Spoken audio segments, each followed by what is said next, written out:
નમસ્કાર મિત્રો, હું નિકુંજ ગોડેશ્વર આપ સર્વ વિદ્યાર્થી મિત્રોનું ફરી એક વખત એજ્યુ સફર પરિવારમાં હાર્દિક સ્વાગત કરું છું. મિત્રો, jobs, GK, current affair, education ન્યૂઝના તમામ અપડેટ મેળવવા માટે આપ પ્લે સ્ટોર ખોલો. પ્લે સ્ટોરમાં જઈ સર્ચ બોક્સમાં EDUSAFAR લખી સર્ચ કરો. પહેલી જ એપ્લિકેશન આવશે એને આપ ઇન્સ્ટોલ કરો. ઇન્સ્ટોલ કર્યા પછી ઓપન કરો અને એની અંદર તમામ jobs, GK, news, current affairs, video, technology, માધ્યમિક, પ્રાથમિકને લગતું મટીરિયલ આપ મેળવી શકો છો આપના મોબાઈલમાં. મિત્રો, આપણે આગળ ઘણા બધા ભૂગોળ વિશેના મુદ્દાઓનો અભ્યાસ કર્યો હતો અને એમાં આજે એક આપણે નવો મુદ્દો શીખવા જઈ રહ્યા છીએ, જેનું નામ છે વેગનરનો ખંડ પ્રવહનનો સિદ્ધાંત. તો જો વેગનરનો ખંડ પ્રવહનનો સિદ્ધાંત છે કે જર્મનીના આબોહવાના વિજ્ઞાની હતા અને એનું નામ હતું પ્રોફેસર આલ્ફ્રેડ વેગનર. તો આ પ્રોફેસર આલ્ફ્રેડ વેગનર હતા. એમણે આ ખંડ પ્રવહન એટલે કે કોન્ટિનેન્ટલ ડ્રિફ્ટ થિયરી આપી હતી અને આ જે થિયરી એમણે આપી એ સમયગાળો હતો 1912 આ થિયરી આપી હતી.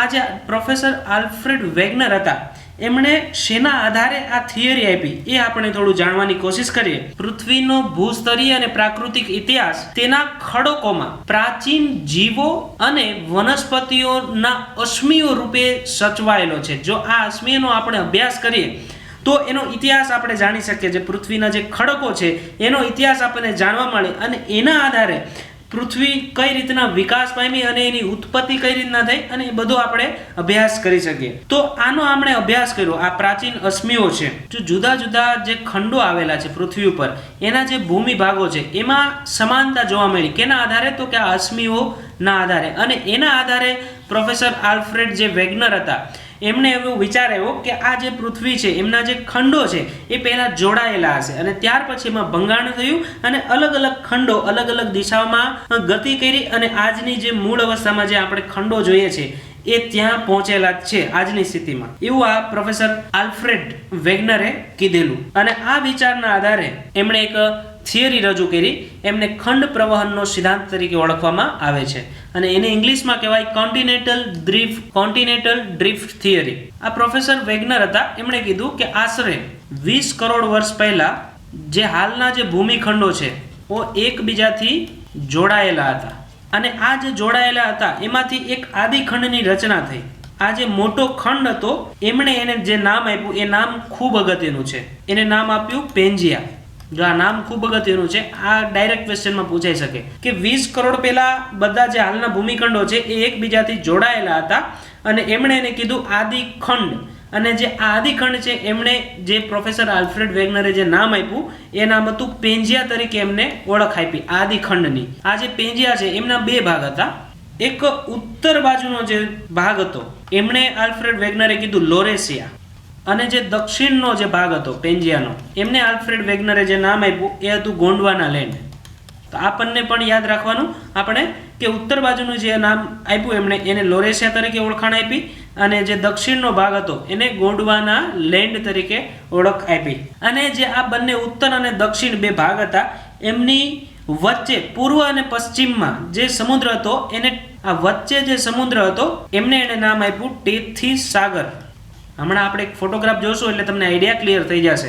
પછી આપણે વાત કરી કે ઉત્તર બાજુનો જે ખંડ હતો એમનું નામ હતું લોરેશિયા. એમાં કયા કયા દેશો આવેલા હતા? હાલમાં જે દેશ છે એમાં ઉત્તર અમેરિકા, પછી બીજો જે દેશ હતો એ યુરોપ આખું આ લોરેશિયામાં સમાવેશ થતું અને એશિયા ખંડ આનો પણ એમાં સમાવેશ થતો.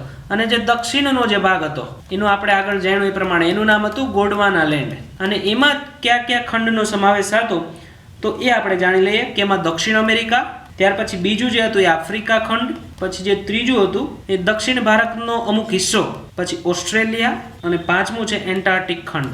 તો આ બંને માહિતી પણ તમારે યાદ રાખવાની છે કારણ કે આમાંથી પણ ક્વેશ્ચન પૂછાઈ શકે. પછી એમણે એક નવું નામ આપ્યું કે જે આ પેન્જિયા હતો એમની ફરતે, જે પેન્જિયા એટલે આદિખંડ, તો એમની ફરતે ચારે બાજુ એક સમુદ્ર આવેલો હતો. આ ચારે બાજુ જે સમુદ્ર હતો અને એનું એમણે નામ આપ્યું એ સમુદ્રનું એ હતું પેન્થાલાસા. આ પણ ખાસ યાદ રાખજો કે જે ચારે બાજુ જે સમુદ્ર આવેલો હતો આ વિશાળ સમુદ્ર હતો અને એનું નામ હતું પેન્થાલાસા, જે આલ્ફ્રેડ વેગનરે નામ સૂચ્યું એ.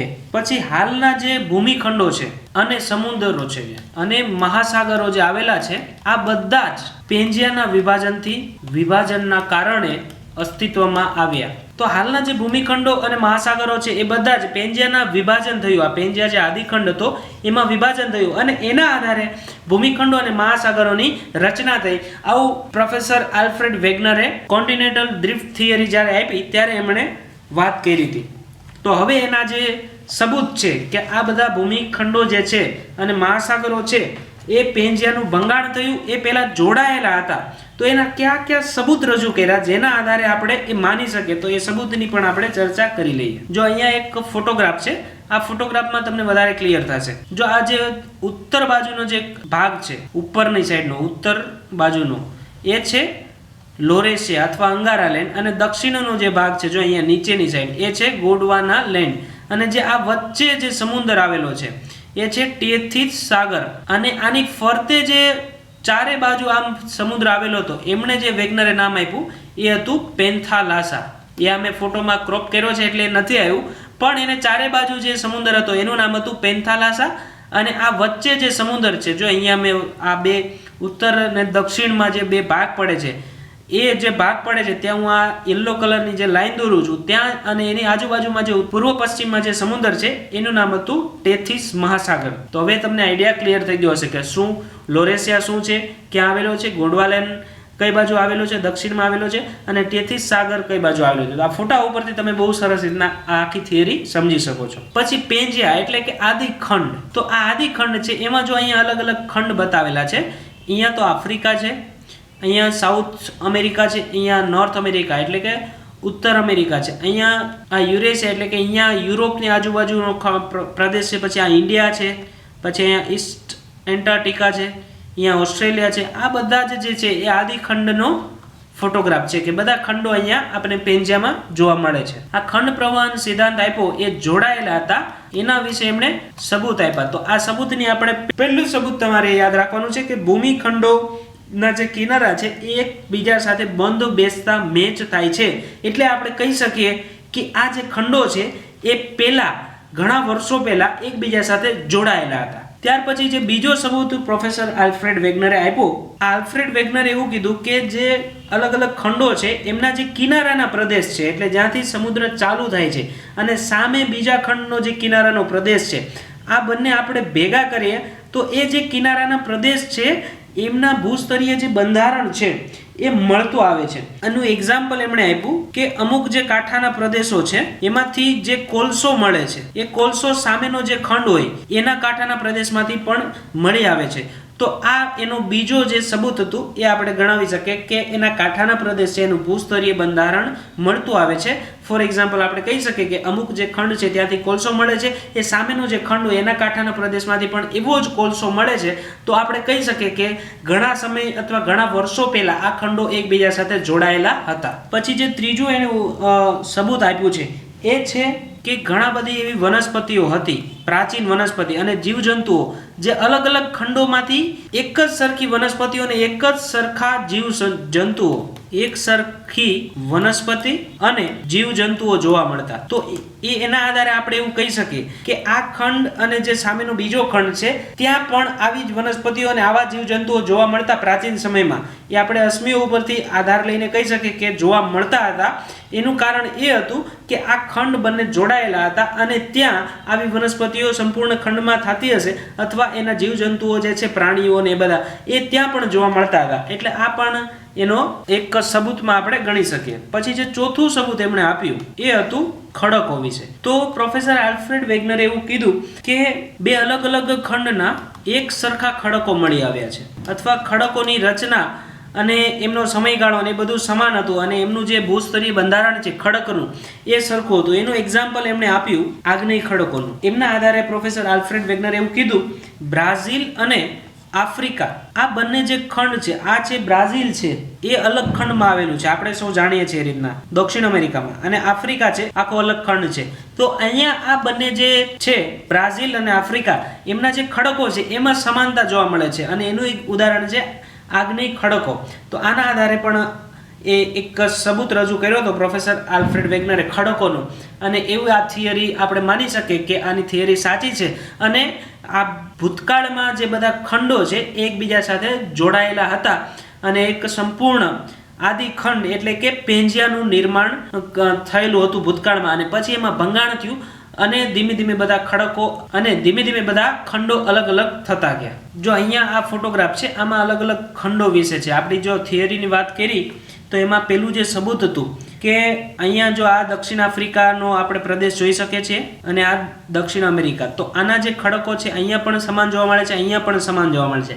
પછી આપણે બીજું જે સબૂતની વાત કરી એ જીવજંતુઓ, તો અહીંયા જે જીવજંતુઓ જોવા મળતા અથવા વનસ્પતિઓ જોવા મળતી એ આ બાજુના ખંડ જે છે એમાં પણ જોવા મળતા, એટલે એ પણ આ સાબિતીની સબૂત આપણે ગણી શકીએ. પછી ત્યાર પછી જે આપણે વાત કરી કે બંને કાંઠા પ્રદેશોની જે ભૂસ્તરીય રચના છે એ સમાન જોવા મળતી, તો અહીંયાનો જે કાંઠોની જે અહીંયા જે કાંઠો આવેલો છે આમની જે બંધારણ હતું એ જ અહીંયા સામે બંધારણ હતું, એટલે એ પણ આપણે સાબિતી માનવી પડે. પછી આ બંને ખંડને આપણે ભેગા કરીએ તો અહીંયા જે પ્રકારે આપણને ખાંચ જોવા મળે છે આ સાઈડ, એવી અહીંયા સામે ઉપસેલો પ્રદેશ જોવા મળે છે. એટલે આ બંને સામે એક સરખા આ રીતના અહીંયા ગોઠવાઈ જાય તો આ એક સંપૂર્ણ આખો ખંડની રચના થાય, આદિમહાખંડની, એવું આપણે આ આકૃતિ ઉપરથી જોઈ શકીએ છીએ, આ ફોટોગ્રાફ ઉપરથી. તો બધી જ સાબિતી આ ફોટોગ્રાફ મારફતે આપણે સરળતાથી સમજી શકીએ. તો આ આપણે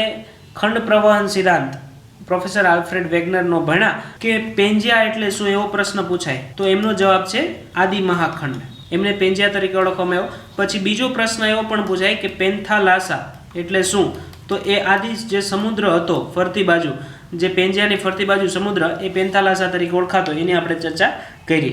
ઉત્તર તરફનો જે ભાગ હતો આદિખંડનો એ ક્યાં નામે ઓળખાતો, એવો ક્વેશ્ચન પૂછાય તો આપણે એમાં જવાબ આવે લોરેશિયા. અને આવી જ રીતના સામે બીજો પ્રશ્ન પૂછાય કે દક્ષિણ તરફનો જે ભાગ હતો આદિમહાખંડનો એ ક્યાં નામે ઓળખાતો, તો એનો જવાબ છે એ ગોંડવાના લેન્ડ આવે.